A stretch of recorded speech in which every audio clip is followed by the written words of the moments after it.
Olá, eu sou Gabriela Bandeira, líder de comunidade na Genial Care, e hoje nós estamos começando o Conversa Genial. No nosso primeiro papo, convidamos William Timura, autista, pesquisador e criador do canal no YouTube William Timura. Nós conversamos bastante sobre a importância das práticas baseadas em evidências para o autismo, como elas ajudam famílias e crianças e também como saber quais são as melhores práticas baseadas em evidências recomendadas para o TEA. Você confere o resultado do nosso papo agora.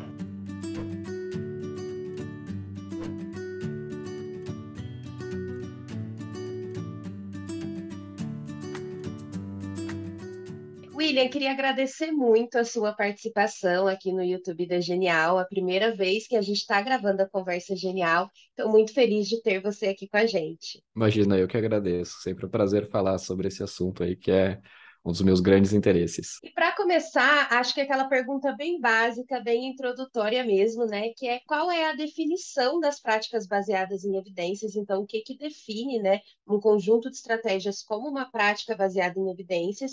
E também a importância disso para as intervenções no autismo. Uma pergunta bem ampla e complexa, na verdade, por mais que possa parecer, né, ter uma resposta objetiva.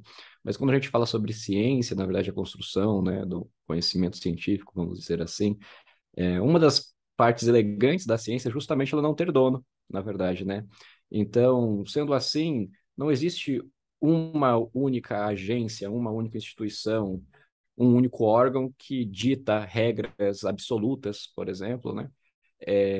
Que serão aqueles critérios e ponto final, é só aqueles critérios que valem. É claro que algumas organizações elas podem sim dar linhas guias, diretrizes, né? Mas sempre há um detalhe ou outro que uma organização, um grupo de pesquisadores pode vir a discordar de outros, né? Então, isso faz parte, na verdade, da construção científica. É por isso que a ciência funciona, na verdade, que estamos constantemente concordando e discordando de coisas. Mas é claro que existe, sim, diretrizes consensuais, né, do que a gente pode considerar como baseado em evidências, e essas diretrizes mudam de área para área. Então, no caso do autismo, por exemplo, quando a gente vai falar sobre testar fármacos, remédios, por exemplo, a gente tem toda uma série de diretrizes que, inevitavelmente, elas precisam ser naquele padrão medicina, como foi, por exemplo, no caso do testes das vacinas semelhantes, que a gente chama de ensaios clínicos randomizados, que são aqueles estudos de grupos, com grandes grupos, né? Que um deles recebe o tratamento medicamentoso, o outro recebe um placebo, e aí depois existe uma comparação, existe uma série de cuidados, por exemplo. Então, essa seria uma forma de delinear esses estudos para encontrar evidências. Agora, no autismo, também existe um outro tipo de delineamento que não é tão aproveitado, né, nas ciências mais do núcleo duro, assim, da medicina, da saúde, né, que são, por exemplo, os delineamentos intrasujeitos ou os delineamentos de sujeito único.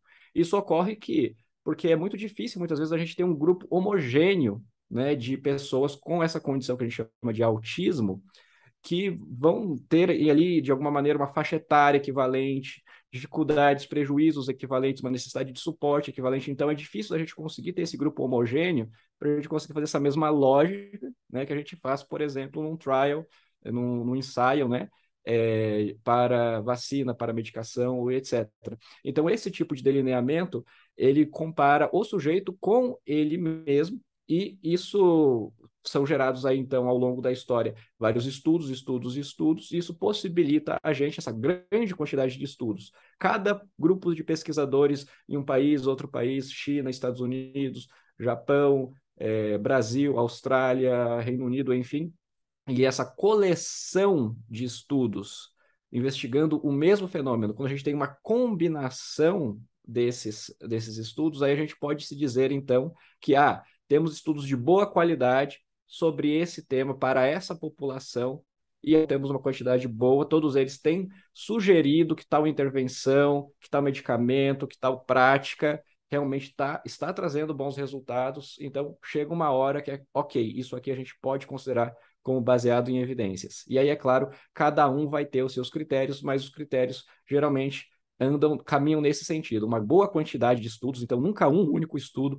É muito difícil da gente ter, claro que pode sim existir grandes trials, assim, né, com 1.000, 2.000, 3.000 participantes, por exemplo. No caso do autismo, isso vai ser raro, a gente não tem, né, esse tipo de amostragem, né, quando a gente fala sobre estudos de grupo, mas podem sim existir grandes estudos referências, mas nunca um único estudo. Isso é consensual, a gente sempre precisa de 2, 3 e 4, porque pode existir conflitos de interesse, pode existir um viés por parte dos próprios pesquisadores, então existe essa natureza de transparência e um constante, é como se cada um estivesse policiando e validando o trabalho do outro, e é por isso que pode ser um pouco lento, mas certamente é a melhor forma que temos, né? O melhor mecanismo hoje em dia que temos da gente conseguir assegurar essa qualidade do que a gente chama de baseado em evidências. E falando um pouquinho sobre as práticas baseadas em evidências, né, o relatório mais recente que a gente tem é o da NCAPE. Será que você pode comentar um pouquinho sobre esse relatório? Ele traz 28 práticas baseadas em evidências que são para o autismo, né? Foi em 2020, né, que essa revisão sistemática saiu. Então, a gente está falando de um estudo muito grande, na verdade. A gente está falando de um estudo de uma grande quantidade de pesquisadores investigando tudo que há na literatura científica, ou seja, todos os estudos publicados em tudo que é acessível, né, em diversas bases de conhecimento, publicados por pesquisadores de diversos países, que se trata de autismo, que se trata de intervenção. No caso de intervenção aqui eu falo principalmente nesse viés comportamental, né, e não necessariamente intervenções farmacológicas ou, enfim, de outro viés. E então eles fizeram essa varredura sistemática, vamos dizer assim, na literatura, e de um a um, então, desses estudos, investigando quais deles estão encontrando resultados favoráveis para se tratar, se intervir em algum desfecho de autismo. Eu acho que um ponto importante dessa revisão certamente foi, primeiro, colocar no mapa, vamos dizer assim, das evidências científicas, algumas práticas que antes já se discutia sobre, justamente algumas práticas que estavam nesse limbo, vamos dizer assim, né, para poxa, algumas pessoas entendem que determinada prática é sim baseada em evidências, outras pessoas podem entender que não, ainda não tem estudo suficiente e tal, e etc. Eu acho que a NCAPE validou algumas dessas práticas, né, como realmente baseada em evidências, que no caso foi a integração sensorial de Aires, foi exercício em movimento, foi intervenções mediadas por música e também as intervenções e instruções, né, auxiliadas por tecnologia, que é justamente a minha área de expertise, principalmente. Então, essas práticas, que por mais que talvez algumas delas não sejam tão acessíveis aqui no Brasil ainda, a gente ainda está, né, difundindo, ganhando um pouco de tração ainda nessas práticas, mas esse marco, né, essas práticas teve esse marco, principalmente legitimado por essa instituição, né, a NCAPE, que fez um trabalho, né, sério e certamente bem criterioso e transparente. Esse é o primeiro ponto, né, é um ponto extremamente importante sobre tudo que a gente faz na literatura, avaliando esses estudos. E aí, quando eles vão avaliando esses estudos, é claro que tem todo um critério para a gente conseguir saber se um estudo realmente é de boa qualidade ou não. Então, o estudo ele deve ser transparente, ele deve descrever bem quais foram os procedimentos, ele deve ser replicável, ele deve usar métodos, delineamentos metodológicos, experimentais adequados, de tal maneira de você realmente ter certeza de que o pesquisador ali foi testar, né, foi investigar com um paciente autista, com um educando autista, é realmente por conta daquela intervenção que se deu um desfecho favorável para alguma coisa, né? Então, há essa preocupação também, porque muitas vezes os pesquisadores, eles podem fazer um estudo que, na verdade, não foi por causa do próprio estudo deles que houve algum ganho, mas sim por causa de outras condições aleatórias. Então, sempre há esse cuidado, e aí foi papel da NCAPE, e, é claro, também existem outras organizações, né, que também fazem esse mesmo trabalho sistemático. No caso, o da NCAPE foi realmente um grande trabalho, então, até o momento, não conheço outro trabalho dessa magnitude, né? Mas eu imagino que haverão, sim, com certeza, nos próximos anos surgirão outras revisões sistemáticas nessa magnitude, ainda mais falando sobre autismo, que é um tema que está muito em alta, né? Então, ele teve essa importância e também, na minha percepção, teve a importância da gente falar um pouco mais sobre as práticas focais, né? E não necessariamente as práticas globais. Porque, é claro, quando a gente tem uma pessoa diagnosticada, né, com autismo, não necessariamente a gente quer apenas intervir, não. eu só quero. Às vezes a gente pode até cair no erro, na verdade, de pensar, não, o problema é só a questão de comunicação, vamos dar mais repertório para ele, vamos intervir na fala e etc. E é isso que é minha preocupação. Mas, na verdade, autismo é uma condição do neurodesenvolvimento, né, que afeta todas as áreas, como a gente sabe, né? Então, muitas vezes pode ter questões de coordenação motora associado, tem socialização, tem a questão de atenção, tem a questão de tolerância, enfim, então tem várias questões cognitivas, né? Então tem vários desfechos, vários pontos de interesse que são necessários, muitas vezes, a gente intervir. Então, até então, se falava muito sobre intervenções globais, aquelas intervenções, né? O clássico, uma carga horária extensiva, 20, 30, 40 horas, por exemplo, para ter essa intervenção global. E a NCAPE, ela traz essa análise também focal, que não necessariamente ela busca apenas por esses estudos que estão amplamente atuando no autismo para todos esses desfechos, né, para todos esses pontos de interesse, mas sim, por exemplo, algumas intervenções que não necessariamente vão trabalhar todas as questões do autismo, mas alguma específica, como no caso, por exemplo, das intervenções auxiliadas por tecnologia. Existem muitas tecnologias que ajudam, por exemplo, em questões de coordenação motora fina, em questões cognitivas, mas dificilmente uma tecnologia vai conseguir ajudar, por exemplo, em casos complexos de socialização, de atenção compartilhada, apesar de que sim, existem algumas intervenções que demonstram isso, mas certamente é muito mais comum desfechos cognitivos, por exemplo, né? Então, aqui, e a SIDA também tem esse marco importante, é que há uma combinação de estratégias que podem ser utilizadas na prática clínica e que cada uma delas, né, cabe aí, é claro, então, ao supervisor ter esse raciocínio clínico para tanto usar da melhor evidência externa, ou seja, do que está publicado na literatura científica, quanto também da evidência interna, ou seja, o histórico daquele próprio sujeito. Porque se, por exemplo, né, novamente tomando o contexto das tecnologias, se aquele sujeito, se aquele paciente que eu estou atendendo, ele, por exemplo, não tem uma boa relação com tablets e interfaces digitais e etc., eu já tenho essa evidência para trabalhar que me sugere que uma intervenção mediada por tecnologia digital talvez não seja uma boa ideia. Mas, como a gente sabe, existem muitos autistas que sim, são hiperfocados em tablets e tal, e etc. Então, talvez seja uma boa ideia. Assim como no caso da música, assim como no caso de um autista que pode ser hiperfocado em algum esporte, alguma atividade. Então, na minha percepção, a NCAPE contribuiu muito para a gente conseguir vislumbrar melhor essa possibilidade de como muitas vezes talvez a gente pode cair no erro de pensar que existe um pacote de intervenções, assim, que sempre tem que ser global, sempre tem que ser naquele formato, ou enfim. Mas aí a revisão da NCAPE certamente ajuda a gente a ter esse raciocínio mais sofisticado, mais preciso, mais acurado sobre quais estratégias a gente vai usar na prática. E dessas 28 práticas baseadas em evidências que estão no relatório da NCAPE, 23 são relacionadas à aba. E a gente sabe que existe aí uma grande polêmica, principalmente no Brasil, quanto ao uso, né, de intervenções baseadas na análise do comportamento aplicada para o autismo. Por que isso acontece? Eu creio que existe uma confusão entre má prática e prática baseada em aba.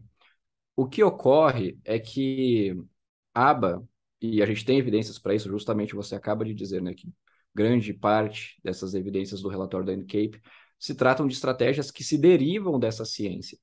E é justamente essa ciência que tem se demonstrado muito útil para se derivar várias outras tecnologias, várias outras estratégias que têm ajudado empresas, atletas. Eu, por exemplo, gosto muito de fazer design de jogos, então design de jogos sempre se apoiou muito na análise do comportamento aplicado.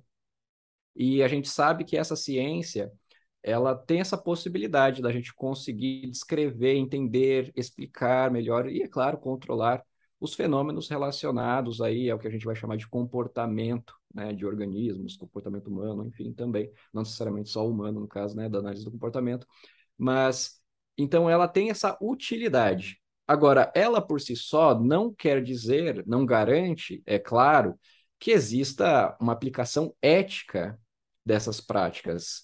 E aí compete, é claro, aos conselhos de cada respectiva profissão policiar a qualidade e a ética, principalmente, sobre essas intervenções. O que ocorre é que existe, sim, eu noto essa grande procura por análise do comportamento aplicada, principalmente no contexto do autismo, e quando a gente fala sobre uma população autista, nós estamos falando, sim, de uma população sensível, de uma população que, infelizmente, está, sim, mais vulnerável a abusos, a outras questões complicadas, né, e que precisam ser urgentemente endereçadas e, é claro, combatidas. Então, isso revela certamente uma preocupação.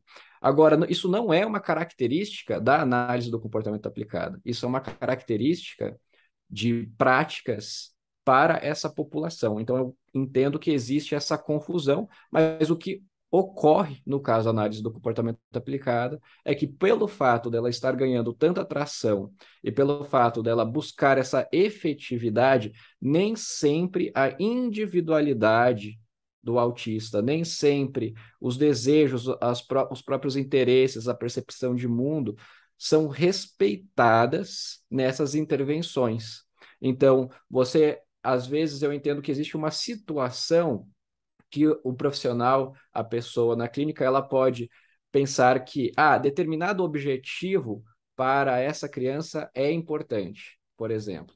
Vamos supor que alguém pode dizer assim, poxa, eu gosto muito de comer peixe, por exemplo. E aí, mas qual é a relevância de você usar a análise do comportamento aplicada para você deixar de gostar de comer peixe, né?